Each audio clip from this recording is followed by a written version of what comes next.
Hey guys, and welcome back to the channel. My name's Steematic, and today there was another live stream from Crytek with more information on update 3.0, which should be coming to the test servers very soon. So I'm just going to get straight into what they covered so that you guys don't have to sit through the hour-and-a-half long live stream that they had today, and I'm going to try and make it as concise and clear as possible. So the first thing they talked about is something we already knew was coming, and that was skill-based matchmaking.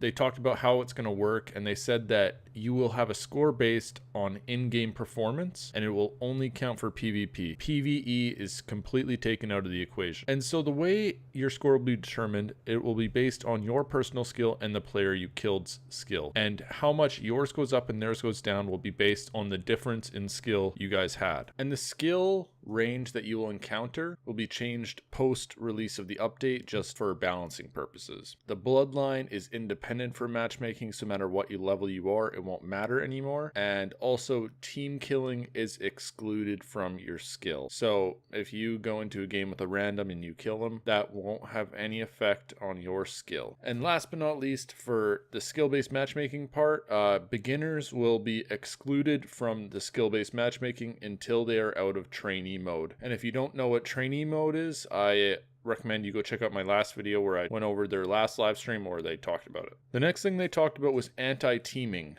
So unfortunately the wait could get longer to get into a match, but it will benefit us in the long run, because what they're doing is if you have people trying to get into the same game so they can team and basically screw over the people that are playing because they're going to be outnumbered, their new system will actually split players into two different games to prevent this from happening. So on the content side of the update, sadly, quick play will not be in the game on the launch of 3.0. That will be added in another update, probably 3.1, 3.2, something like that. And they talked about the 80-80 spam again, which is their new inertia-based movement system. I will show a demo right now just to show you what it looks like. This is what they will be having at release on the test servers of 3.0. And another thing they addressed is jumping will no longer cost stamina. They did say there was something to prevent people from bunny hopping, but I don't recall them actually mentioning what that was. They said we'll have to see in the future. And next was weapon looting. So they showed a demo of exactly what it looks like, and I'll show that now. You can only swap main weapons, no tools or explosives. If you are revived, you get whatever weapons are on the ground next to your body. So if someone picks up your weapon and swaps it with their own, you will get that player's old weapon. And it will tell you if you are gonna lose multiple weapons based on slot sizes. So if you're carrying 2 mediums and you want to pick up a long, you will have to drop both mediums unless you have the quartermaster perk. And the last two things they talked about is these weapons will be contraband, and you cannot team kill and loot them. If your teammate, even if you don't kill them, you cannot loot off teammates. So then they went on to talk about contraband, which are weapons that you cannot sell. I also went over that in the last video, and it was mentioned in the last live stream. They showed an image of the free hunter you will get with its contraband items and weapons. And they also mentioned that quick play hunters are going to be stored to a different screen from the recruitment screen, and they will be available to recruit for free so that they're not taking up space in your recruitment bar, and they're not taking up space in your actual recruited hunters. The next thing they talked about was the partner inspector, which is actually a really cool feature because it lets you look at what your partner is actually bringing into the game. Obviously, if you are friends with them, you're probably talking to them, so you already know. But if you decide to party up with a random, it will allow you to see what they're using so you can strategize, and say they bring a shotgun, you can bring a rifle. And that information will stay present in the game through the pause menu. They made multiple changes to the map.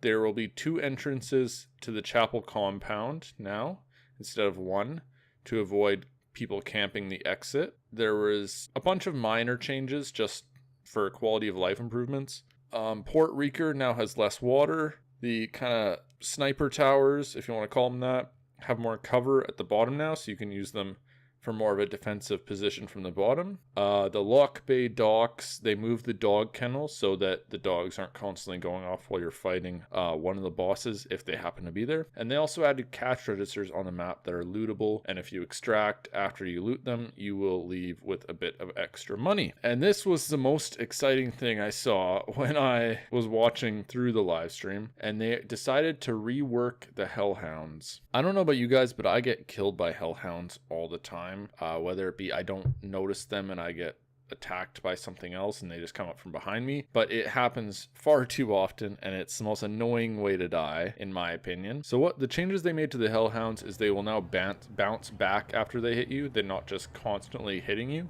They will now do bleeding damage, which they didn't do before, but they will also do far less damage per hit, which is fantastic. I believe you can dodge them now, and they also gave them a bunch of new animations such that you can knock them back with a melee attack, which is fantastic. Weapon changes they made some changes to the melee. It wasn't that exciting, so I'm not going to go into it. But the aperture sight they made a pretty significant change, because right now it's pretty much unusable. It's probably one of the worst things you can use in the game because it's so hard to aim with, but they made it so the opening is much larger so you can actually see much more when you're looking through it. And they made that change to the Winfield aperture as well as the nitro. And they also said that it could potentially become a flip sight so that you can flip it up or down depending on whether you need to be zoomed in or not. And last but not least, the new map that was teased, I think maybe a week ago, will be at TwitchCon, and they will be live streaming the map with 3 or 4 streamers who you will be able to watch on Twitch. So when TwitchCon starts, just go to the Hunt Showdown page on Twitch and you will see them there. So yeah, that was pretty well all they had to talk about today. I will come back to you guys if there's any more news, or maybe just update it in the description. And yeah, I hope you guys enjoyed. If you did, be sure to hit that subscribe button as well as hit that like button, show your support, and yeah, I'll see you guys in the next video. Steematic out.